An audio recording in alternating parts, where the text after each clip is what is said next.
Hello and welcome to the first ever show of The Money Honey. I am Rosalia, your host, and today I've got one of my favorite humans in financial services, a colleague, a side colleague, but also someone who's actually become my friend and who I turn to a lot in this industry, whether we're at an event or we're networking together or working with a broker.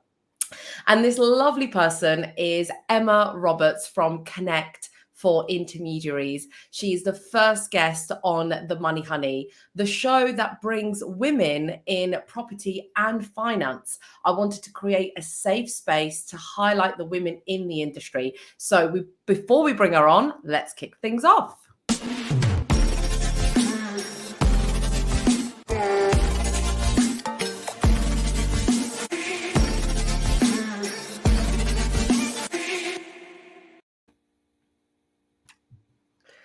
Hello, Emma. Enter the studio. Hello. Thank you for those kind words. It was, I fear you may have oversold me a bit, but thank you. I appreciate it. Absolutely not. It's how I feel, and every word is true. So thank you for being my first ever guest. I'm just as nervous as you are. So please, we're holding each other's hand virtually here. So thank you so much for coming on the show. No, thank you for asking me. That's a pleasure. I've seen some of the great stuff that you've been doing in the industry, but I'm going to let you tell your story. For those listening who may or may not know you, tell us who you are and what do you do? So I'm Emma Roberts. I'm one of the relationship managers at Connect for Intermediaries. For people that don't know, Connect is a network and also a packager. So we package for RARs, but also other brokers in the industry, like directly authorised brokers. We've grown rapidly in the last couple of years. We're over 300 brokers now. We were just on the cusp when we won an award earlier this year for Best Network under 300 ARs. And I think literally the week after, we just topped over that 300 mark. So yeah, it's been good to be part of that growth and be part of such a great team. My role, as well as, I guess predominantly it's looking after the ARs within the network, helping them to grow their business, supporting them with day-to-day things that come up, as well as, trying to keep growing the network, chatting to potential new brokers. As you mentioned, we've seen each other at some events, so I always try and be visible there and get out there and bang that Connect drum. And I think that is something that I am quite good at, being a face of the business and telling everyone how brilliant we are.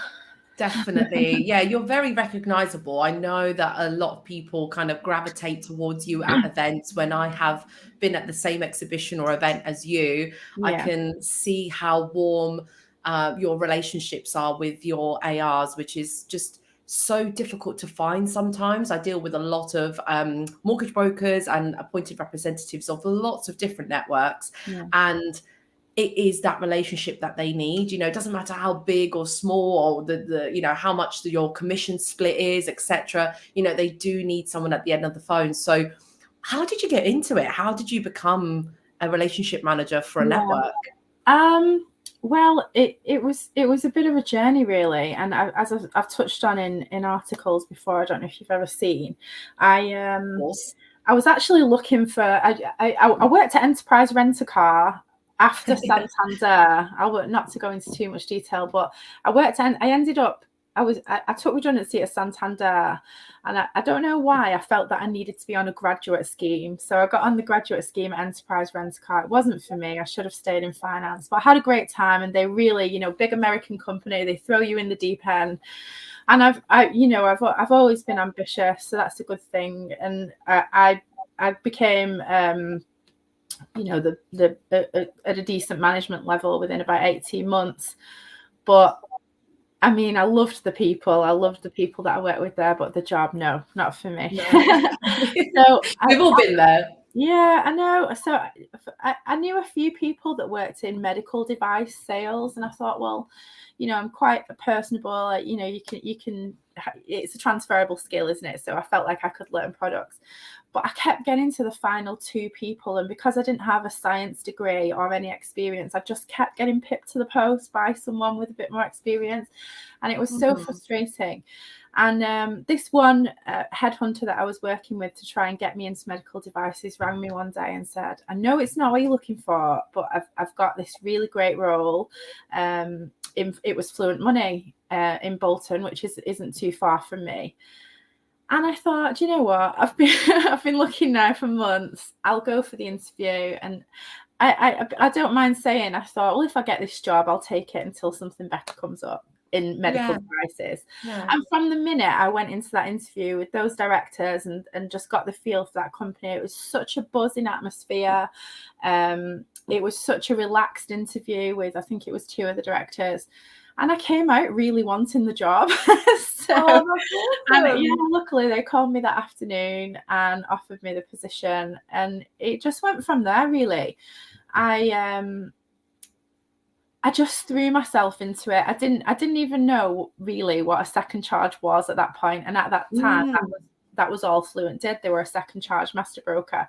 So it didn't take long to learn that and, studied, learned the process. And it was a really good starting point for me because I worked with great people and they allowed me to do my CMAP or the first part of it while I was there before I moved on somewhere else and then carried it on. And I just kind of put myself out of my comfort zone. Like you said in the beginning, I have this warm, but it wasn't always like that. I used to walk into events, whether it be a conference or an event, or even just Roger Morris, who was at Price at the time, was doing these regional road shows, and he'd mentioned them to me, and I just started turning up. And he jokes about this now, like how cheeky I was, but I'd turn up and he'd say, do you know what, because I appreciate how cheeky it is, you just turning up here, I'm going to let you do a 10-minute slot at the end and plug Fluent Money. So it worked. Oh my gosh, that's amazing. I know. And it was just getting to know people like Roger and other people within the industry and building those relationships. And then you get to meet other people through those relationships. And it's just gone from strength to strength. I'm really lucky. I've got some really good people around me that have given advice and sometimes get offered or contacted about positions at other places, and I'll ring certain people up and be like, oh, what do you think of this? And I already know my answer, but it's good to have those soundboards and people. Oh, absolutely. What did it feel like having I think sorry, I just wanted to jump in there because there's a couple of things I didn't want to miss out on. I just wanted to highlight first point you made about just going for an interview and just seeing where it led. That's exactly how I stumbled upon financial services as well, because I'd just come from somewhere else. But someone else just rang me and was like, this may not be the kind of big company you were looking for, but it kind of requires the same skills that you do have. So I just went along thinking, oh, we'll just see. And it was doing second charges, a lot of second charges, bridging, commercial development. And I didn't even have a mortgage. So I was like, I don't even know what a loan to value is, let alone a second charge. So it was a really difficult place to enter. It's not like, I guess you had the Santander background, but I had no financial background. So it was really hard to enter there. So I just wanted to relate to you on that front. I was just like, what is this? I don't really understand it. So I studied. But the other point I wanted to raise was, what was it like seeing someone, like, say you're a new entrant in the industry, right?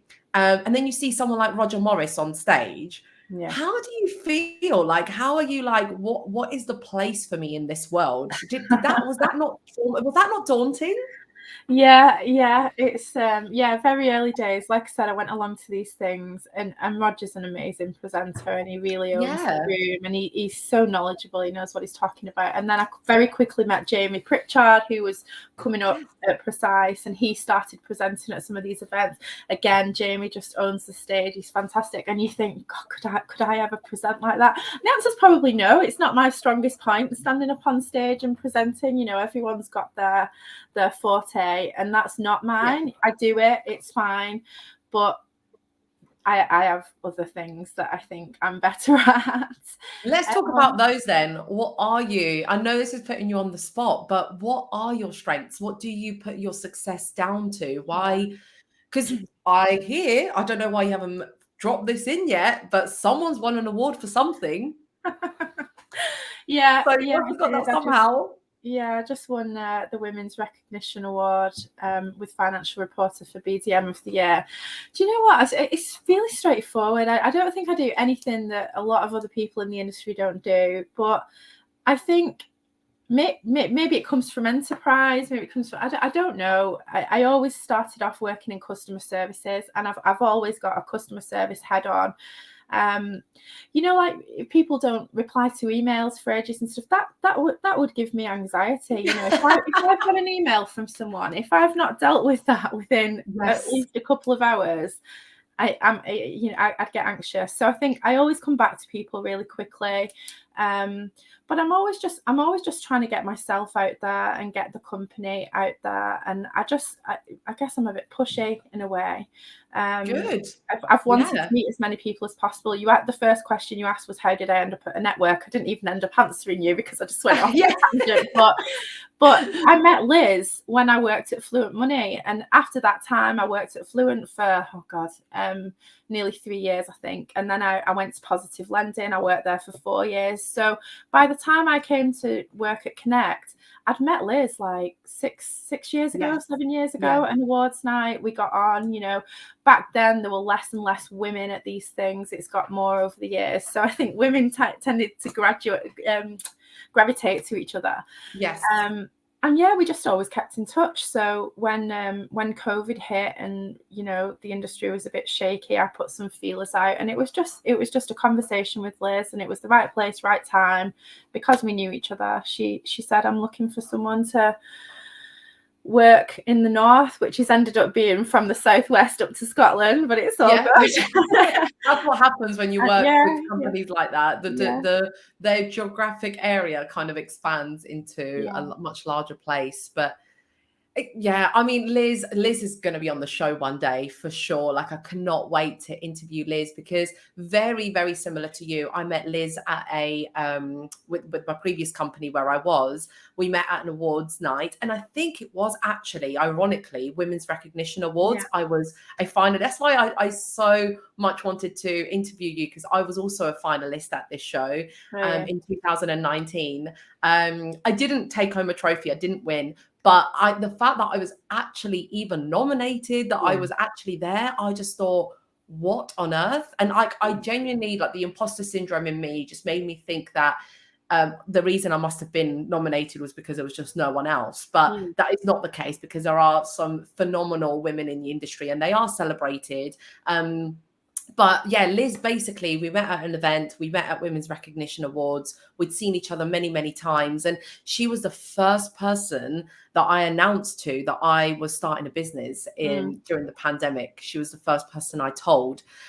So what, you work for, given that the theme of today being women in the industry and women in finance and property, it doesn't have to be women, the answer doesn't have to be a woman, but who inspires you in the industry? How do you get your motivation to keep on coming, to keep thriving in this area? It can be Liz, it can be someone else, but you know what? It probably is Liz, and it's ridiculous because I always say Liz, and she's probably fed up of it. But there are so many though, Roz. Whether it's people that I know directly that I've worked with, or even just through LinkedIn, people like Kim McGinley and Sarah Tucker. I know Kim. She's an AR. One of her businesses is an AR at Connect. We don't know each other very well. It's always lovely to see her, but just following people's journeys on LinkedIn, seeing what they're doing, especially during tough times, what people are doing to keep busy. And this is one thing that I had a meeting last week with a broker that asked me the same question, but I say it all the time to our ARs.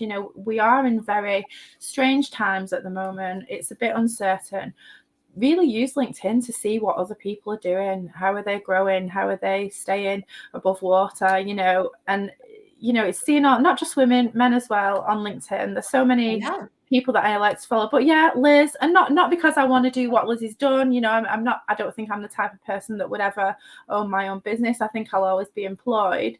But I really respect what she's done on the one side, but she's grown this business to such a size now, and will continue to grow. But she's very relaxed. I spoke to her in the car last week, and my husband was in the car, and he said she sounds so chilled out. And I said she is, considering the size of her business and how many people she's got to manage and juggle and speak to and know, and and then she doesn't just know about her business, she knows about businesses outside of her business. It is intense. I have done the employee life, and now I'm doing the business life, and I'm like, how does she do it? How do you do it? Like, it's crazy. I'm sure she has days where she's not chilled out, but she doesn't show it, and she's always she's a great public speaker, but she's a great manager, she's a great leader. And the same with Kevin Thompson. He's my boss. I don't actually speak to Liz that much, just speak to Kevin a lot, and he's the same kind of management style. Also work with Jane Benjamin, who's one of our other directors, but she's kind of on the mortgage side of the business, so don't report. Wonderful lady. Again, they're all really inspirational, people to work alongside. So I feel lucky in that sense. That's fantastic. So what would you say to someone coming into financial services? I mean, I just love your career, your journey. Someone could be watching you right now saying, oh, well, she's done this and she's done that, and I don't know where I'm stuck in my career, or maybe they've just entered and they're not in a job that they like, or what would you say to someone trying to break into financial services and trying to find a space for themselves in this industry? What would you do? I suppose it depends on the position that they want or what they do. But if it's my type of position, which, it is, you're not going to lie, it's a lovely lifestyle. I love my job. I love, if you're a sociable person and love going out and meeting people. And I used to be so desperate to go to all the events and desperate for an invite. And this year I've been so lucky. I've literally been invited to everything. And it took a long time for that to happen. But I think, let's just focus on a BDM, relationship manager type role. I think, obviously, if you've got no experience in financial services, you're not going to kind of go in and get a job at, I don't know, Barclays or one of the high street lenders. You'd have to have experience there to be in that role. But I was lucky with Fluent. It was a good starting point, helped me to build up my knowledge, like I said, do my CMAT, build up some connections within the industry. And then, not that I've gone from better role to better role, they've all been similar roles, but the reason I moved from Fluent to Positive, for example, was because at the time, as I said, Fluent were only doing seconds, Positive did a lot more. So for my personal development and getting to work with commercial mortgages and bridging and even residential and buy-to-let, it was just the right move for me at the time. And then that naturally has come along to a network, which again was the right move. But I think to try and get into it, yes, I guess most people would have to start at a lower level, and just work your way up. Just push yourself through. Ask questions. There's no stupid questions. I'm constantly asking questions. I'm sure I drive Kevin mad because I'm that type of person that needs not only to know the answer, but why. Why did that come to that decision? Like, if we've got a process in Connect, for I won't go into an example, but why do we do that? Why is it done in that order? And he's like, it just is. It just, yes. And I know that could be really frustrating. I think a lot of the firms I've worked with are not new. They're not startups, right? They've been going a long time. And it's hard to go in as a newbie with fresh pair of eyes. And I know businesses say they want this. They're like, oh, we want someone who questions what we do. And you're like, do you though? And then you end up questioning stuff. But actually, you end up learning so much. And I think especially you're you work with a lot of brokers, right? So if you're broker facing and if you're in the intermediary space, you need to answer a lot of questions yourself. So don't you? Like a lot of brokers ask questions, don't they? They want to know, why do you do this? And why do you pay when you pay? And why do we have to do it that way? And actually, if you're not an inquisitive person, you're not going to be able to manage your relationships that well. So great advice. I think, I agree with you. I've been on the BDM side. I've done the relationship role. I've done that for 2 companies, a lender and a packager. Very, very similar journey to yourself. I didn't directly work for a network, but I've worked with many networks. I continue to work with Connect for that reason. The communication is on point. If you don't want to plug it in, I will. Connect is a phenomenal network to work for, and to work with and to work alongside. You offer a lot of training to your advisors, don't you? You can elaborate on that if you wish. But there's lots of training. There's you've got actual people on the road, on the phone, on Zoom. I know you, I know Darren. Those are the 2 I know. Have I missed anyone? Because I only know you 2. No, just the 2 of us at the moment. So what would you say as like your last kind of comments or thoughts in terms of if there was an AR listening to this, right? So it's not a BDM looking to join the industry, but an AR looking to either switch networks because maybe they need something different, or someone just newly qualified that wants to start up with a network. What are the main features of Connect that they need to be aware of? Well, that is one of the good things at Connect. We are one of few networks that will take new advisors with no experience, because we've got, like you say, a fantastic training program, but we also run our academy for new brokers, as I know you're involved with that as well, Roz. We really pride ourselves on being a network that gives freedom of choice. We want our brokers to run their business their way with our support. It's not an easy process moving networks at all. It's not a quick kind of, I speak to a broker at a Manchester event and they're on the phone, let's do it the next day. It's a long drawn out process, usually with a lot of thinking involved. But a lot of advisors do it. Like I say, we've had massive growth over the last couple of years. A lot of those brokers are new brokers to the industry, and some are from other networks. We will make the transition as easy as possible without the training team. I'll see. There you go. There's the natural. You were nervous. Now I've got technical issues back here. I don't know why my room is falling apart. Brilliant. Safety hazard back here. Don't worry, guys. I'm safe. Emma's safe. Nothing's happened. But apologies, Emma, for that disruption. You were just saying, it's a long drawn out process. It 1000% is. So if people did want to connect with you and say, look, in the future, or I'm currently qualifying, I don't know where I want to join, how might they connect with you? Where can we find you if we want to talk to you about Connect? I've had most people message me on LinkedIn, funnily enough, and we'll swap numbers and have a chat. But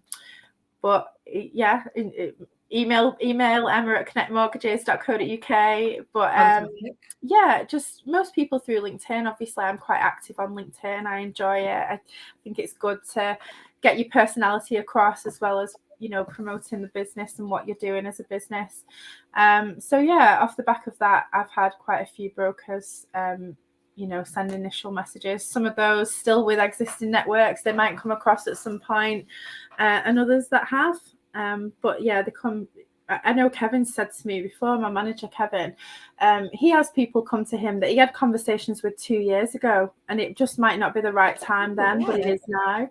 Like I say, it's not a quick thing, but we will make it as easy as possible and make the transition as easy as possible. I'm always happy to chat with any broker about our proposition and how Connect, to explore whether Connect would be a good fit for them. That's fabulous, Emma. Thank you so much for sharing your journey, your highlights in the industry. Thank you just for, putting yourself out there and making this, you're leading the way. You are the first ever guest on the show.